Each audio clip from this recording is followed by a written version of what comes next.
ઇમારતના 42મા માળે આગ ભભૂકી ઉઠી। આગ પર કાબુ મેળવવા માટે ફાયર બ્રિગેડના જવાનો પ્રયાસ કરી રહ્યા છે।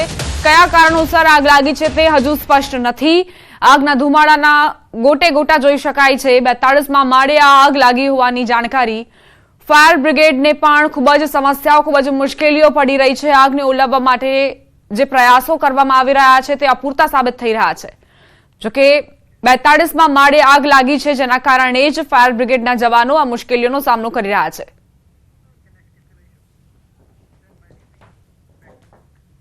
અમરેલીમાં શિક્ષકે શિક્ષણ જગતને લાંછન લગાવ્યું। 2 સગીર વિદ્યાર્થીની સાથે દુષ્કર્મ આચર્યાની ફરિયાદ। હેવાન શિક્ષક મહેન્દ્ર પટેલની પોલીસે ધરપકડ કરી। આરોપ છે કે આરોપી હેવાન શિક્ષકે 2 સગીર વિદ્યાર્થીનીઓને આ દિવસથી અવારનવાર પોતાની ઓફિસમાં બોલાવીને દુષ્કર્મ આચર્યું હતું। જે અંગેની ફરિયાદ બાદ પોલીસે શિક્ષક સામે પોક્સો હેઠળ ગુનો નોંધ્યો છે। 2 સગીર વિદ્યાર્થીનીઓને આ શિક્ષકે, આ નરાધમ શિક્ષકે પીખી નાખી।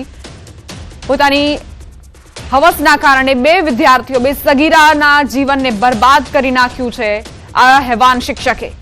અમરેલીનો આ બનાવ ખરેખર એ તમામ વાલીઓ માટે પણ લાલબત્તી સમાન કિસ્સો છે, જેવું એ સમજતા હતા કે શિક્ષણના ધામમાં તેઓ જ્યારે પોતાના બાળકોને મોકલે છે તો તેઓ સુરક્ષિત વાતાવરણમાં મોકલી રહ્યા છે। આ શિક્ષકો, આ હેવાન શિક્ષકના કારણે શિક્ષણ જગતને લાંછન લગાડતો આ કિસ્સો બન્યો। 8 દિવસથી વારંવાર તે ઓફિસમાં બોલાવતો હતો વિદ્યાર્થીનીઓને અને ત્યારબાદ વારાફરથી બંને સગીર વિદ્યાર્થીનીઓને પોતાની હવસનો શિકાર બનાવતો। આ હેવાન શિક્ષકની ધરપકડ કરવામાં આવી છે અને પોલીસે પોક્સો હેઠળ ગુનો નોંધ્યો છે। વાલીઓમાં આક્રોશ જોવા મળી રહ્યો છે, કારણ કે જે શાળામાં તેઓ શિક્ષણ ગ્રહણ કરશે તે આશાથી બાળકોને મોકલતા હતા, ત્યાં જ આ 2 સગીરાઓ સાથે આ દુષ્કૃત્યને અંજામ આપવામાં આવ્યો। સંવાદદાતા રાજન જોડાઈ ગયા છે વધુ જાણકારી સાથે। રાજન, શું બનાવ બન્યો હતો? નરાધમ શિક્ષક સામે કેવા પ્રકારની કાર્યવાહી? દીપા, સમગ્ર ઘટના છે અમરેલી શહેરમાં આવેલી સ્કૂલની ઘટના છે। અમરેલી નગર પ્રાથમિક શિક્ષણ સમિતિ દ્વારા સંચાલિત આ સ્કૂલના શિક્ષક દ્વારા વિદ્યાર્થીની સાથે દુષ્કર્મ આચરવામાં આવ્યું છે અને આ સમગ્ર મામલાની જાણ તેમણે પોતાના વાલીઓને કરતા વાલીઓએ અત્યારે હાલ પોલીસ ફરિયાદ નોંધાવી છે। આરોપીની ધરપકડ કરી લેવામાં આવી છે। જોકે આ સમગ્ર મામલે વધુ વિગતો થોડી વારમાં પોલીસ દ્વારા સત્તાવાર રીતે જ જાહેર કરવામાં આવશે। દીપા, રાજન, બની શકે કે પોલીસની જાણકારીમાં એ પણ સામે આવે કે આ 2 સગીર વિદ્યાર્થીનીઓ સિવાય અન્ય વિદ્યાર્થીનીઓ સાથે પણ તેણે આ જ પ્રકારનું કોઈ અજુગતું કૃત્ય કર્યું હોય કે કેમ, તે વિશે કોઈ માહિતી? બિલકુલ દીપા, હજુ સુધી આ વિગતો બહાર નથી આવી, પરંતુ ચોક્કસથી એવું કહી શકાય, કારણ કે આ પ્રકારની માનસિકતા ધરાવતા વિકૃત શિક્ષકે અન્ય કેટલી વિદ્યાર્થીનીઓ સાથે આવી છેડછાડ કરી છે અથવા તો આવું કૃત્ય કર્યું છે તેની પોલીસ તપાસ ચલાવી રહી છે અને લગભગ બપોર બાદ પોલીસ દ્વારા આ સમગ્ર મામલે વધુ વિગતો બહાર આપવામાં આવશે। દીપા, રાજન, જે 2 સગીરાઓ છે તેમના વાલીઓએ કેવા પ્રકારની પ્રતિક્રિયા આપી?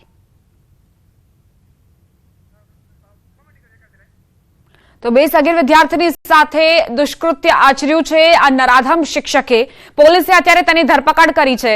અમારી સાથે દિગ્વિજયસિંહ જાડેજા જોડાઈ ગયા છે, પ્રાથમિક શિક્ષક સંઘના પ્રમુખ।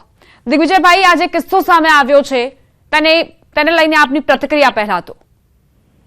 ખાસ જે આ ઘટના બની છે એને તો પેલા સખત શબ્દમાં હું વખોડું છું।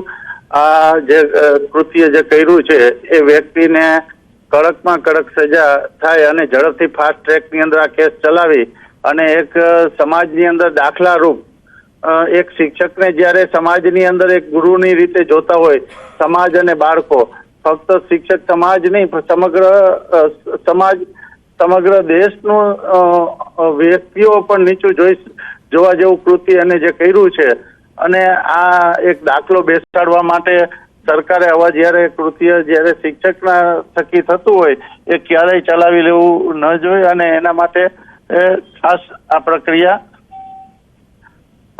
આમને માટે એમને વધુ કડક સજા થાય, ફાંસીની સજા થાય એવી અમે તો રાજ્યના શિક્ષકો વતી એક સરકારને અપીલ કરી છે અને ઝડપથી ફાસ્ટ ટ્રેકની અંદર આ કેસ ચલાવવામાં આવે એવી અમારી માંગણી છે। જ્યારે આ દીકરીઓની વાત સાંભળી કે એ પાછો વારંવાર અને એક વખત નહીં અનેક વખત એને આવું કૃત્ય કર્યું હોય એવું હાલ તપાસની અંદર જાણવા મળેલ છે. એટલે સરકાર, સમાજ અને શિક્ષક જ્યારે આ કૃત્ય કરતો હોય ત્યારે એને ઝડપથી સજા થાય એવી અમારી માંગણી છે. દિગ્વિજયભાઈ, આવા જે કિસ્સાઓ, આવા જે ઘટનાઓ સામે આવતી હોય છે, ત્યારબાદ વાલીઓમાં ક્યાંક ને ક્યાંક અવિશ્વાસ ઉત્પન્ન થઈ રહ્યો છે. શિક્ષણ જગતને લઈને, શાળાઓને લઈને, શિક્ષકોને લઈને એ અવિશ્વાસ દૂર કરવામાં તમે કેવી રીતે ભૂમિકા ભજવશો? ખાસ કરીને જ્યારે સમાજમાં, શિક્ષકોમાં આ ઘટના બનતી હોય તો એના માટે શિક્ષકોને જાગૃત કરીને જ્યાં આવા વ્યક્તિ હોય એને ખરેખર સમાજની વચ્ચે ને આવા વ્યક્તિઓને આ જગ્યાએથી દૂર કરવા જોઈએ અને આની જાગૃતતા આવે શિક્ષકોમાં, વાલીઓમાં. એના માટે પણ સંઘ દ્વારા અમારે જે કંઈ કરવું પડે એ કરશું. ને આવા વ્યક્તિઓ જ્યારે શિક્ષક સમાજના નહીં, બધા સમાજને નીચું જોવા જેવી આ ઘટના છે, ત્યારે આ ઘટનાને અમે ખૂબ ગંભીરતાથી લઈ અને હવે પછી જ્યાં જ્યાં જરૂર પડે જિલ્લાઓમાં આ વ્યક્તિઓ કોઈક આવા ક્યારે એવી ઘટના બને, ક્યાં બને એ ક્યારેય પહેલેથી નક્કી હોતું નથી. તો આવી ઘટના માટે ઉદાહરણરૂપ દાખલો છે એવું અમે ઈચ્છીએ છીએ. આભાર દિગ્વિજયભાઈ, અમારી સાથે વાતચીત માટે. સમાચારોમાં આગળ વધી અમદાવાદથી સમાચાર. શેલામાં યુવક પર હુમલો. સગાઈ તોડી નંખાતા યુવતીએ યુવક પર હુમલો કર્યો. યુવતીએ પૂર્વ મંગેતરને કારથી ટક્કર મારી. 13 વર્ષ પહેલા યુવતી સાથે સગાઈ થઈ હતી અને ત્યારબાદ યુવકે સગાઈ તોડી હતી, જેની અદાવત રાખીને 25 ફેબ્રુઆરીએ આ યુવતીએ પોતાનો પિત્તો ગુમાવ્યો અને તેણે યુવકને ટક્કર મારી. યુવક પોતાના 2 વ્હીલર પર જઈ રહ્યો હતો અને તે દરમિયાન પાછળથી આ યુવતી આવે છે. પૂરપાટ ઝડપે તેને ટક્કર મારે છે. બોપલ પોલીસે આ કેસમાં ફરિયાદ નોંધીને તપાસ શરૂ કરી છે.